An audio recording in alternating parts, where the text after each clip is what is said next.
West বেঙ্গলে তো এবার যা অবস্থা, এবার তো পাল্টে যাচ্ছে, নো ডাউট।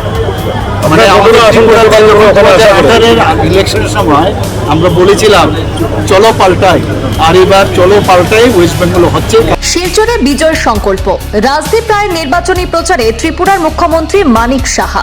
রবিবার শিলচর আশ্রম রোড তপবননগর কীর্তনী মাঠে জেলা বিজেপির উদ্যোগে আয়োজিত বিজয় সংকল্প সমাবেশে অংশগ্রহণ করে শিলচর বিধানসভা কেন্দ্রের প্রার্থী ডক্টর রাজদীপ রায়ের নির্বাচনী প্রচারে ঝড় তুললেন ত্রিপুরা রাজ্যের মুখ্যমন্ত্রী ডক্টর মানিক সাহা। স্বাগতম ভাই স্বাগতম, মানিক সাহা স্বাগতম, স্বাগতম ভাই স্বাগতম, মানিক সাহা স্বাগতম, স্বাগতম ভাই স্বাগতম, মানিক সাহা স্বাগতম। ভারত মাতা কি। সংবাদ মাধ্যমের সাথে কথা বলতে গিয়ে এদিন মুখ্যমন্ত্রী মানিক সাহা জানান, প্রত্যেকটি বিধানসভায় এবার বিজেপি বৃহৎ আকারে জয়লাভ করবে। বিজেপি সরকার জনগণের জন্য বিভিন্ন উন্নয়নমূলক কাজ করেছে। বিজেপি সরকার আসার পর বরাক উপত্যকার যোগাযোগ ব্যবস্থা উন্নত হয়েছে এবং মহিলাদের স্বাবলম্বী হওয়ার জন্য বিজেপি সরকার অরুণোদয় প্রকল্প সহ একাধিক প্রকল্পের বাস্তবায়িত হয়েছে। কংগ্রেসের রাহুল গান্ধী থাকলে ঘরে বসেই বিজেপি নির্বাচনে বৃহৎ আকারে জয়লাভ করবে। এবার পশ্চিমবঙ্গেও বিজেপি সরকার হবে, তৃণমূল কংগ্রেস এবং অন্যান্য দলকে খুঁজে পাওয়া যাবে না বলে মন্তব্য করেছেন ত্রিপুরা মুখ্যমন্ত্রী মানিক সাহা।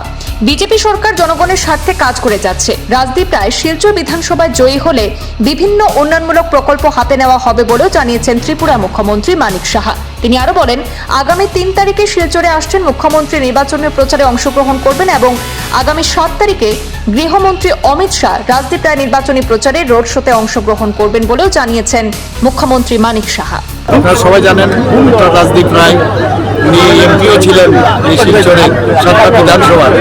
এখন এই একটাই শিলচর বিধানসভার মধ্যে ওনাকে ভারতীয় জনতা পার্টির তরফ থেকে মনোনয়ন দিয়েছেন এবং আমি নিশ্চিত ওনার প্রভারী হিসাবে ওনাকে আমি দেখেছি গত 1.5 বছর ধরে ত্রিপুরাতে, এবং যেভাবে উনি কাজ করেন এবং মাটির সাথে ওনার সম্পর্ক আসতে আমি নিশ্চিত যে আগামী দিনে যেভাবে উনি কাজ করছেন এবং এখানে পুরো আমাদের শিলচরবাসী যারা আছেন তাকে পূর্ণ সমর্থন জানাবেন। যেভাবে আমি এখানে একটা বিশাল জনসমাবেশ দেখলাম, আমি নিশ্চিত যে আগামী দিন সবাই গত বছরও আমাদের এখানে জিতাশীল হয়েছিল, কিন্তু এবার আরও বেশি পরিমাণে ভোট দিয়ে ওনাকে জয় করবে।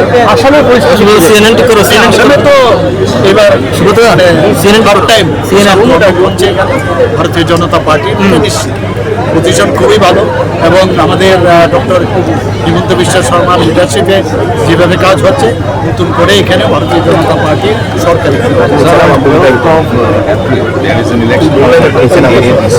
So if the BJP wins, what will be the 5 points for the tribal people of They used to see for the last decade, it was run by communists. Then this joke like that, different this local parties. Now first time we are directly now we are in the fray. So out of 20 we have given our candidates for 20. So if we come, there would be the first be our this transparent government. There will be. Previously, what we have seen, there was so many loot issues. So first we will give about the Roman script for the court ruling? regarding the script also issued already. Our honorable minister already have mentioned clearly what is our wish and what should be. And already before him also I had mentioned same thing he had also said. So it is a clear cut decision from our side. পশ্চিমবঙ্গের রেজাল্টটা কেমন হবে? Tripura Accord, Tripura Accord is also Tripura Accord, so already whatever our this Tripura Accord had made, when we will form the government, because our government will do it, so why not we? So why we'll do it on the basis of others? So that West Bengal তো এবার যা অবস্থা, এবার তো পাল্টে যাচ্ছে, no doubt. মানে আমাদের 2018-এর ইলেকশনের সময় আমরা বলেছিলাম চলো পাল্টাই, আর এবার চলো পাল্টাই ওয়েস্ট বেঙ্গল হচ্ছে, কারণ এখানে যেভাবে তৃণমূলের সরকার চলছে, একটা জেহাদি স্টাইলে যেভাবে চলছে, মানুষ সেটাকে কোনো অবস্থায় সেটাকে মেনে নিচ্ছে না। সময়ের জন্য অপেক্ষা করছিল মানুষ, সময়ের জন্য অপেক্ষা করছিল, আর সময় আসলে বললাম তো যে অলরেডি ওখানকার যারা আছেন লিডাররা অলরেডি বলে দিয়েছেন যে কত সংখ্যা পাবেন।